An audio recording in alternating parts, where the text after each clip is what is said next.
I, 25 female, haven't had a great relationship with my family since moving out. Cliché BS. Brother 30 was the golden child. I was a scapegoat, etc., etc. Anyway, that made for a rough relationship with them, and haven't really spoken to them for 6 or 7 years. Well, a few weeks ago I was contacted through Facebook by a woman who claimed to be pregnant with my brother's child. The problem is, he is refusing to claim said child, and wants nothing to do with the mother. She told me he has completely ghosted her and blocked her on everything, and apparently my mother has been quite hostile when she has stopped by to try and talk to him, and has threatened to call the police for trespassing if she comes around again. So she tells me this and asks if I'd be willing to do a DNA test after the baby is born, so that she can take my brother to court. I told my husband about this in front of some of our friends, and one of them piped up and said I shouldn't get involved with something that has nothing to do with me, and that it'd be spiteful to do that to my brother. My husband kind of agreed, and said I shouldn't get involved with my family again. I'm honestly not sure. On one hand, I don't want to have any of my family contact me after the test. But on the other hand, I wouldn't want that to happen to me. My brother lives rent-free and makes more than enough money to buy a house. He should have to take responsibility for a child he helped create. The baby is due in a few months, so I have time to decide what I want to do. I'm leaning towards doing the test, but would I be the a-hole? Not the a-hole. You should do it. You owe your family nothing. Your opinionated a-hole friends even less. Of course this has something to do with you. It was requested of you, and you could possibly be an auntie soon. Not the a-hole. Do it. It's actually extremely easy to get DNA. People leave it literally everywhere. If anything, you can just give your own DNA and they can see if the baby is a relative of yours and completely disregard getting it from him at all. Maybe try to take the middle of the road. You can still be involved with the soon-to-be mom and even in your niece-nephew's life. But I would also try to not burn bridges with your family, since it seems like that could easily explode. I probably would not do the DNA test.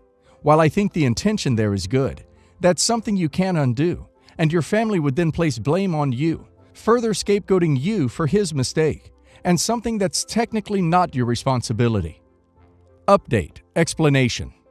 The most common response and question I've gotten to this post is why doesn't she just petition the court to get the paternity test?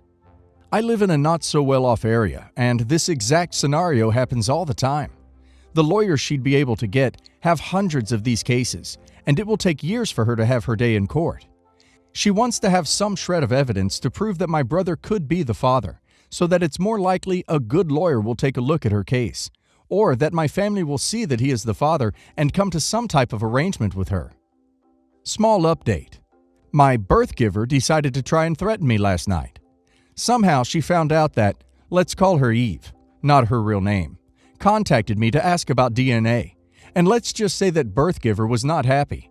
She sent me an anonymous message about how horrible of a child I am for even thinking about siding with Eve, and that I should be thinking about how terrible it is for my brother to be accused like this, and how she will sue both of us for defamation, and just an all-around mess of insane choppy texts that vary from accusing to guilt-tripping.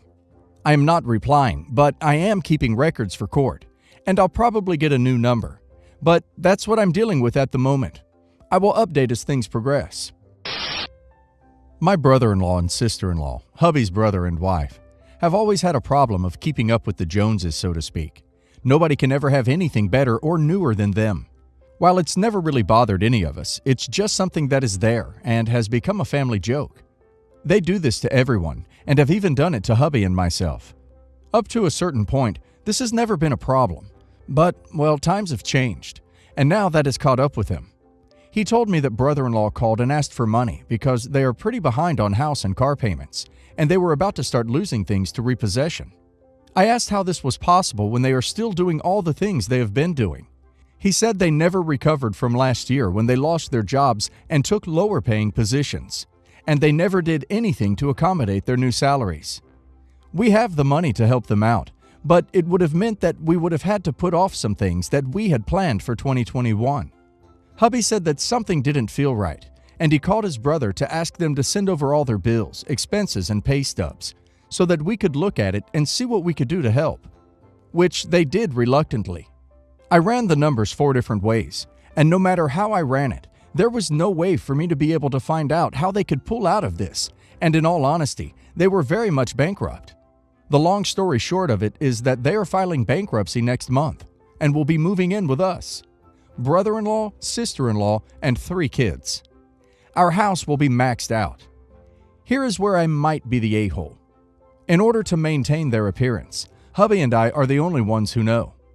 Then tonight, we had dinner with the family, and we heard brother-in-law and sister-in-law talking about the neighbors and how they are going on vacation in a couple of weeks, and next year they are going to do something. Hubby and I listened in on this for a few minutes, and they kept going, and I got pissed off and went storming out into the living room asking what the hell were they thinking. First, it was how dare I leak this information without their approval. Then, it was basically that they said they had a lifestyle that they have become accustomed to, and once the bankruptcy was complete, then they would have extra money to move on with their life, and it's not fair to them or their kids to have to completely change. I reminded them that it was their lifestyle that is exactly what put them into bankruptcy, and they need to learn to better manage their money. So, am I the a-hole for telling my brother-in-law and sister-in-law that their lifestyle is what put them into bankruptcy? Not the a-hole, obviously, but I think you need to rethink this mess of a situation. These people are going to leech off of your kindness while driving you and your husband insane in your own home, and still spend their money irresponsibly. Why are you doing this to yourself? You cannot help people who will not help themselves. You do realize that they will still be living with you in 3 years, not having saved any money, and that it will be extremely difficult to get them moved out. You are generous and not the a-hole, but you are lying to yourself. Not the a-hole. I feel like every time I move to a new paragraph, I heard that TikTok song. Oh no, oh no, oh no, no, no, no, no. This has disaster written on it. For a year, your power bill and bills will double, and the lifestyle change that will come from this will ruin your relationship.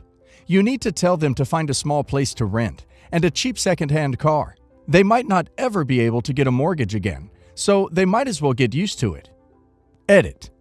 To tie up any questions, when brother-in-law, sister-in-law, and family move in, they are going to be living with us rent-free and will just have to cover their personal expenses. This is to help them get money saved up so they will be able to find a place of their own. Hubby and I are planning on getting new cars next year. We were originally going to use our cars for trade-ins, but now we are going to just sign our cars over to them and put extra money down for a down payment on our cars. Hopefully in a year, maybe less, they will be able to move into their own place. They will be moving the kids' college funds into other people's names so that will not be touched in the bankruptcy. Edit 2. Hello everyone. All the comments were extremely eye-opening. When hubby and I made the decision to do this, it was made in a hurry, and we admit we didn't completely think the whole thing through. Thanks to all of you, we saw all the red flags, and in all honesty, we both were feeling the same way, just not sure how to talk to each other. So basically, what it comes down to is that brother-in-law, sister-in-law, and family are not moving in and are not getting our cars. After last night's dinner conversation, both of us saw how much they don't think this is a serious matter. And if that's the case, then they are never going to take us serious living with us. They need to figure this out on their own. We had a Zoom meeting this morning with hubby's other siblings, and they are all telling us the same thing, not to let them move in with us, and not to let them have our cars. They all agree that they need to hit rock bottom as well. They will still have some time before all of this goes through, so they have time to save up for a place that they can move into, and maybe find a way to get different cars. I put together a budget that will work for them. I have resources that will help with different things as well. I made them a budget spreadsheet like what I use for my husband's and my finances. I have a friend of mine who is going to try and find them a place they will be able to rent while they come through the worst of it all. Taking any of them in is an absolute last resort. I feel horrible for their kids because they are going to miss out on a lot because of this. They are most likely going to lose their college funds. They never did anything wrong, but they are going to have to pay for their parents' mistakes. If they were not underwater with their house, they could have just sold it and paid off a lot of the debt with that profit. But at this point, nothing is going to help. Had they not lost their jobs last year, they would have been okay. Both at the time had high executive level jobs that afforded them to do all the things they have done. but their new jobs and salaries just don't have that much power at this point to pull them out of it. We are going to have to get their parents involved in this, which both are in their 80s. They might actually have to get an advance on their inheritance to get moved. I don't know. Hubby and I feel that we have done more than what we should have done, so now it's up to them. Edit number 3. About the college funds. They're just basic savings accounts. All 3 kids are not at an age where they can hold their own bank accounts without a parent's signature. So while they have their names on the accounts, brother-in-law and sister-in-law are also on the accounts. So they are going to lose out no matter what. I, 25 female, am in the process of suing my younger sister, 20 female, for defamation of character. To give you some context about everything, me and my sister have never gotten along. We always fought over everything, and most of the time, they would become physical. I remember one time she got upset simply because I ate a slice of pizza that she was saving, but didn't tell anyone. So she cut my hair, put cockroaches in my backpack, and put a mouse in my bed. It took me years for my hair to grow back to its natural length. Fast forward, me and my sister still don't get along, but it has calmed down since I moved out for college. Now, about 5 years ago, I met my boyfriend, now fiancé, at a coffee shop, and we instantly hit it off. It took me almost 2 years to introduce him to my family because I didn't want my sister to meet him. But he convinced me to introduce him, so I did. Everyone welcomed him with open arms and was very nice to him. My sister was more nice than others, but I thought I was being paranoid. It wasn't until my sister started coming around, when she never visited my apartment, not even when I'd first gotten it. I was suspicious that she only came around to see my boyfriend, and he confirmed it when he told me she tried to make a move on him when I wasn't around. I confronted her and told her to stay away from us. Fast forward to today. About 5 months ago, my boyfriend barged into our room, yelling at me and asking me why I would cheat on him. I told him I would never do that. Then he asked me why I had a dating profile. I told him I didn't. Then he showed me my high school phone, and behold, me on Tinder. I told him it wasn't mine, and asked him who told him it was. He said it was my sister. I asked why would he believe her, and he said he didn't at first, until he checked the phone and saw the app and the messages. I told him I haven't seen that phone since high school, after my sister stole it. But he didn't believe me, and packed his stuff and left. It wasn't until a month ago where he found out the truth, because my sister revealed about what had happened to one of our cousins, about how she still had my old phone, and that she stole some pictures from my new phone and sent it to herself and created the profile. So, our cousin told my boyfriend everything. Since then, my boyfriend has been expressing his apologies any way he can. But I was only worried about how I was going to deal with my sister.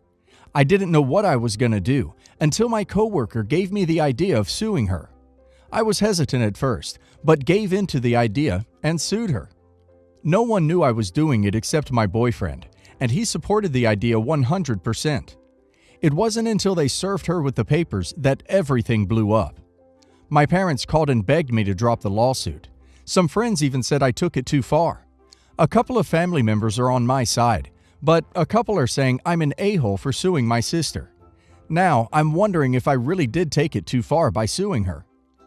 I'm going to say not the a-hole, but I hope you are prepared for the possibility of a suit doing nothing in the end, but costing you money and ruining your other familial relationships. Not the a-hole, but I'm not sure where you are located. Would you be better off serving her with an order of protection? Restraining order? It would be much cheaper, and she would face legal consequences for messing with you, coming around you. Only it would be the state that would prosecute. I'm just not sure what you get out of suing her. Not the a-hole, but it doesn't sound like she defamed you. Yes, she made a fake dating profile of you that caused your boyfriend to dump you. But that's not defamation. It's extremely messed up, but it's not defamation in the legal sense. Also, is your 20-year-old sister independently wealthy? Because if not, suing her only costs you money in lawyer fees, etc. It costs her nothing, especially if your parents end up footing the bill for a legal representative for her, which it sounds like they might. So you may end up burning a lot of bridges. I've been friends with Kay for about 10 years. She and my husband work in the same field, and so have former colleagues in common. 2 years ago, a woman, X, started at my husband's work. They didn't get on with each other at all, and she created a very hostile work environment. She was more senior than my husband, so he effectively just had to get on with it, but was looking around for another job. X then started some very nasty rumors about my husband when he was promoted to a role above her. The company found out he was looking around and wanted to keep him. These were very personal, vicious, and completely and utterly false rumors. When we found out, we took legal action and sued X. She refused to settle, lost at court, and is still paying us off. The company fired her long before the court battle ended, and she ended up working with my friend Kay, and the two have become incredibly close. It has affected our friendship, as I feel very guarded with Kay now. Over the last day or so, Kay has been texting me, and it turns out X is still spreading rumors about my husband. I am fuming about it. We have again spoken with a lawyer, but I would need to use my friend's messages and emails as evidence, which would clearly make things hard for her. I want to take X down for what she is doing, but I know this is going to impact hugely on my friend. I mentioned things to Kay, and she was horrified and begged me not to do anything, and that she will speak to X and stop her. I doubt that will work, and the messages are the only evidence we have. My husband comes before my friend, but would I be the a-hole here for using my friend's messages as evidence despite her begging me not to? Not the a-hole. Kay's behavior is weird. I'd never befriend someone who tried to harm one of my friends. Not the a-hole. Do you think for a minute that X wouldn't use all the means at their disposal to continue their character attack on your husband? I'd even depose Kay and notify her she'll be testifying, even as a hostile witness if need be, at the hearings. Update. To be honest, I didn't expect as many not the a-holes, but your judgments have made me really think about Kay and our friendship. In retrospect, if she was a good friend, she wouldn't have buddied up with X. She knows what happened, and so whilst, as they work together, I would have been fine with her being civil with X. To become as close as they have isn't right, and I'm now really questioning her loyalty. We have decided to press ahead with the legal action anyway, and I don't think I'm going to bother telling Kay at this point.